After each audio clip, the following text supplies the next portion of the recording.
Huh. I expected the Rocky Mountains to be a little rockier than this. I was thinking the same thing. That John Denver's full of shit, man.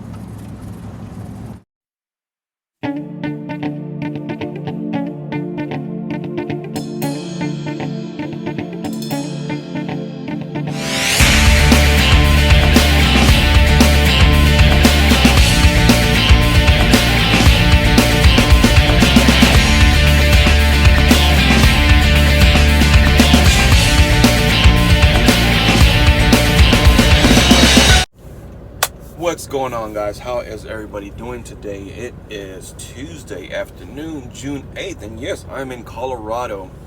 I am east of Aurora, east of Denver.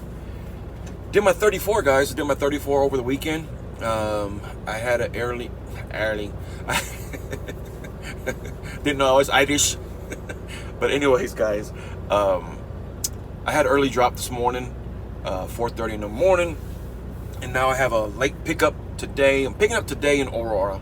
I'm only at 15 minutes away from my pickup, and I'm picking up that load, taking it to Garden City, Kansas, which is like 340 miles away. I pick it up today at 5 o'clock, and it's a early morning drop again, like 5:30 in the morning, 6 o'clock in the morning, something like that. And then I already have my assignment for tomorrow, picking up in Garden City, taking it to Chicago. So yeah, guys, I have my 2 trip plans already, which is the way I like it. I like my assignments ahead of time. I don't like waiting around, because you guys know once you start the clock, it doesn't stop. So with that being said, guys, I'm in, I think it's called Hudson. I'm at the Loves, Hudson, Colorado, which is basically east of Aurora, east of Denver. I'm on 70.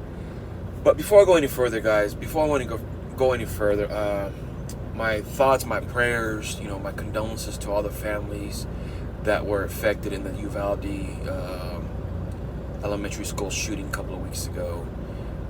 Man, it's just a sad, senseless, events that happened over there.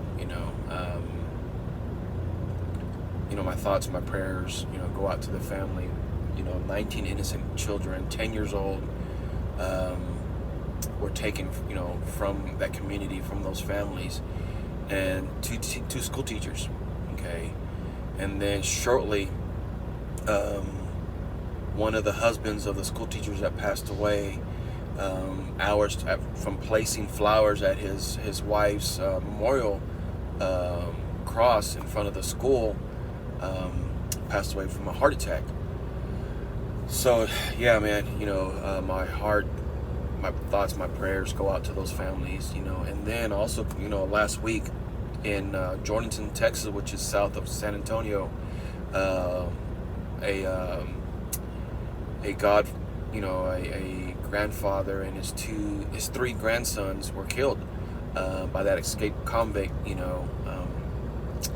The family was from Tomball, Texas, which is north of Houston. Man, it's crazy times, that we live in. Just be careful of your surroundings, guys. Be careful out there. Always be aware of your surroundings. That's all I can say on that. Be careful on your surroundings. Know your surroundings. My heart goes out to these families that lost someone. That community, Uvalde, is a small town. Will never be the same. Those families will never be the same. That school will never be the same. But yeah, my heart, my prayers go out to the families, as well as the family from Tomball, Texas. But with that being said, guys, I wanted to check in with you guys and just say I'm still here, guys. I'm still here. I just completed my 1-year anniversary with LAMA. This past Saturday was 1 year that I've been running with them. Times are still running good for me, even though with the fuel, the rates that they are, I'm still making good money out here. Excuse me for a second.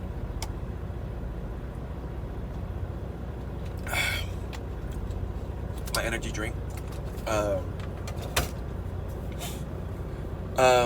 Yeah, man, with the fuel prices the way they are, guys, and then with the rates that they are right now, I'm still making good money.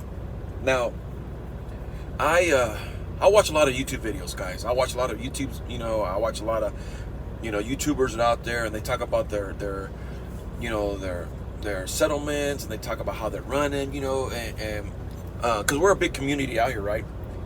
And they talk about their numbers and my numbers, and I don't mean to toot my own horn, but I'm still making good money compared to their numbers, and which leads me to say, guys, especially to newcomers out there,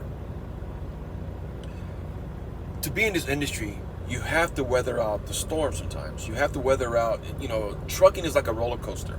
You're gonna have your ups and your downs, your sharp curves, your pitfalls, or whatever you want to call it, man. You're gonna have your moments to where you're gonna sit there and look in the mirror and ask yourself, how much more can I take of this? Okay. But understand, guys, trucking, there's going to be times to where it's going to be questionable if you want to stay in the game. Okay. Now, don't take it from me, but on my end, guys, I'm still making a good amount of money out here. Okay. It could be better, but it's still doable for me to be out here running. Now, understand, here at LAMA, okay, we're not a lease purchase program. Okay. It's, we're a lease operator. Even though they don't call it that way, but I like to kind of categorize it as like we're leasing the truck. Okay. The fees are very, very reasonable, and it's not like I try to talk to people on coming over here. Now, I have talked to a couple of people on coming over here, and I have talked to people from HR, and they do tell me that they're not hiring at the moment, because they're still waiting for some trucks to come in, but to keep on checking in because a truck can pop up next week or whatever you want to call it. So they are, but they're not. All right. So it's kind of like on a staging area on their hiring process. Okay. Well, not the process, but the hiring period. I don't want to sit here and say, no, they're not hiring, when it can change tomorrow or the next day, But what I'm trying to say is, guys, my time out here being on the road is still very much doable. Now, these past couple of weeks, some have been good. I'm not going to lie to you. I'm still hovering around that 3 mark, okay, considering with the fuel. Now, there's been times, guys, I'm not going to lie to you, there's been times out there my fuel was like, whoa, compared to my rates, okay. Now, the rates, hold on.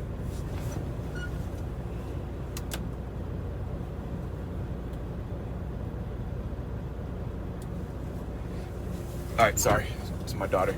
Now the rates have been somewhat of a, how can I say this? Have been some kind. Well, they've been in the crapper, guys. I'm not gonna lie to you. They've been in the crapper, but I'm still making good money out here. Now, like I said, I'm not under a lease purchase program. I'm not buying the truck. I'm not buying the trailer. I like to call it that I'm renting, the equipment. But it's still doable. It's still very much doable. Now, what's been hurting me these past couple of days or these past couple of weeks, has this period that we're coming out of the holiday, because when I was running last week or 2 weeks ago, my plan was not to go home. Okay, my plan was not to go home for Memorial Weekend. Okay, I took a load into Oklahoma City, just south of Oklahoma City. All right, and I was going to pick up a load and probably take it somewhere not so far east, but in that direction. Okay, didn't want to go to the high east parts, Pennsylvania, whatever you want to call it, because of fuel issue. I didn't want to go so much into California unless it was probably going to LA because of the fuel prices. The fuel prices is high everywhere. It doesn't matter where it's at, but some are avoidable because they're out there. Okay, some places are okay, But some places are like, man, really? But going into Memorial Weekend, I took a load into Oklahoma City. Well, after speaking with my dispatcher, he was telling me, hey man, nothing's really coming out of Oklahoma City. A lot of facilities are closing early because it's going into Memorial Weekend. Not only that, a lot of facilities are closed Memorial Week day, which is that following Monday. So he was like, well, what do you want to do? And I'm like, well, I really don't want to spend,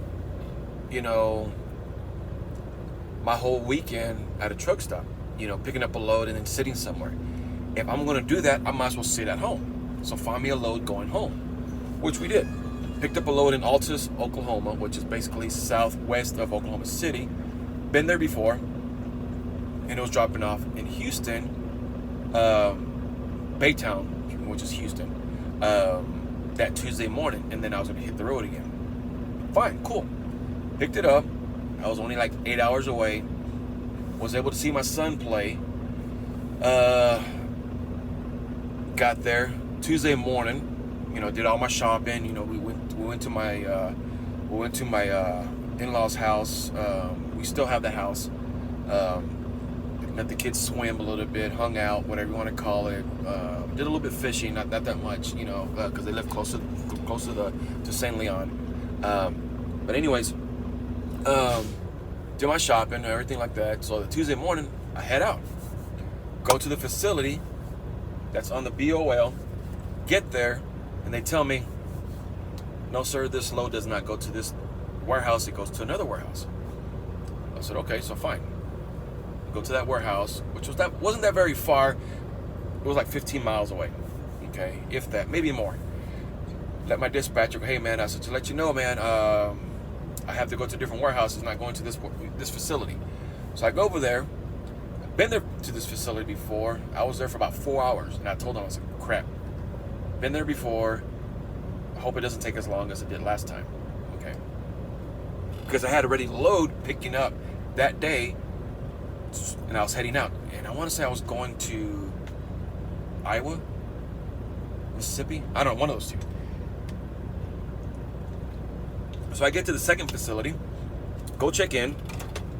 The girl's like, sorry, sir, this load is scheduled for tomorrow morning. And I'm like, what? She's like, yeah, I do apologize, but this load is scheduled for tomorrow morning. And I recall the last time I did this load, or not that load, but went to that facility, it was the same situation. Okay, it was the same situation to where it was the next day drop when it told us that it was supposed to be a certain date. So needless to say, guys, lost another day. So now I was dropping off on a Wednesday. So I lost Monday and Tuesday.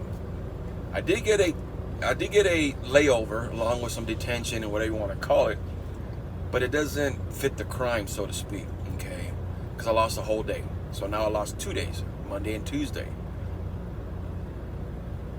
Went home, got to hang out with my family again, okay? Now I'm leaving Tuesday. This is one of the load that I picked up and I took it to Iowa, okay? So yeah, man, this check right now is going to reflect what I did last week. So I know it's going to be kind of somewhat in the scrapper, okay? But regardless of all that stuff, man, my numbers have still been good. My numbers have still been running fairly well, okay, compared to what I hear out there. All right, now they could be better, but I'm not complaining because considering the circumstances, man, that fuel bill always takes a bite out of our checks, okay? So you got to be careful, you got to be mindful, okay, on where you're running, okay? I'm always the type of person to where I chase the lane. I don't chase the money, because you're going to find yourself in a particular area to where you're going to have to either deadhead out a good distance, and it's going to hurt you, especially the way fuel is right now. You don't want to deadhead a good amount of distance, because it's only going to hurt you in the long run. Okay. But yeah, man, after Iowa, I picked up a load, took it over to, forgot where it was. It was close to the yard, and then I dropped off the trailer, picked up a trailer in NFI, went back to the yard, swapped it out, picked up this trailer, spent the night at the yard. That Saturday morning, I went to go do the PM on this truck. I have to go back and put some tires on it. Okay, a set of tires in the back, not the full 8, but I do have to put a couple of tires in because they're getting to the point to where they need to be changed out. Okay, not only that, I need to change out one of the mud flaps on the driver's side. About a month and a half ago, 2 months ago, I was going through, I want to say Indiana, and man, I just ran right over a piece of tire. Okay, I want to say it was a super single retread that was just in the middle of the road, you know, and that's the reason why I don't like running in the dead of night, man, because you can't see, you know, you can't see trash that's in the road that's gonna hurt you, man, you know, and you definitely can't go around it, you know, going 70 miles an hour, you know, if that, because you don't want to, you don't, that's the worst thing you want to do, guys, is just weave around something real quick. You can't see obstacles that are ahead of you and respond to it with the amount of time, you know. That's my alarm. I should be 10 hours up now. Okay, reset my 10 hours. But yeah, man, that's the reason why I don't like running in the dead of night, because for issues like that, man, you know, you can't see stuff that's in the middle of the road. You can't, react to it with enough time. There's always wildlife that jumps in, you know, knock on wood. Hasn't been a while since something like that happened. You know, now with me saying that something like that will probably happen tonight. But yeah, man, I need to go back to the yard, put some tires on, change out that mud flap, you know. But yeah, I'm in Hudson, Colorado, which is off 70. Gonna chill a little bit before I go pick up this load and then take it to Garden City, and then in the morning go pick up the other load that's in Garden City and start taking it to Chicago, which will be for Friday, one of those two. But anyways, guys, you know, be careful out there. See this line right here? This line right here? Scratched the hell out of my head the other day, man. So yeah. So if you guys are wondering what the hell this is, it's a scratch. It's a scratch. But overall, guys, man, I've been doing pretty good out here, man. I just completed a year anniversary with LAMA. But yeah. On TikTok, man, all I see is videos on some of the kids that were lost in that Uvalde school shooting. So just be careful out there, guys. Know your surroundings. You know, if you don't feel safe in a certain area, move. You know, I know I have a couple of times to where I didn't feel safe in a certain area and I just moved. You know, so yeah, be careful out there. Know your surroundings. The industry, guys, the industry right now, even though it's hurting us right now, it's still doable. Just do your research, especially if you want to jump into a lease program, you know, out there. Do your research, ask questions. I wouldn't recommend you guys ask a recruiter questions because they're only going to tell you what you want to hear. They're going to kind of sugarcoat certain things. I would just basically ask a lot of drivers, just don't go by one person's opinion, because you're only going by that one person's opinion. Okay, could be bad, could be good. Just do your fair research, guys. That's out there. Do your fair research. Be safe. Check your fluids. Temperature's starting to, get hot for us out here. Always do your pre-trips. Trying to think what else I can share with you guys, man. If you guys have any questions, comments, by all means, leave them. I'll try and get to you guys as soon as I can. I have spoken to some people out there. Joshua, Steven, some newcomers. Haven't heard from Joshua in a while. But yeah, guys, I mean, LAMA is hiring, but right now they're at a standstill because they don't have any trucks available. They're waiting for the new trucks to come in But that's not to sit there and say one could be available tomorrow or the next day, whatever you want to call it. Just keep on checking in, okay? Because something can always pop up. Take me for an example. When I first came, when I contacted LAMA, I was told I don't have any trucks available. Check within 2 weeks. 2 days later, I got a text. Hey, you still want to come? I got a truck available. Boom. And here we are a year later. Okay. But with that being said, guys, God bless. Be careful. I'm still running strong. I just wanted to check in with you guys. Be safe. Be careful. Talk to you guys later.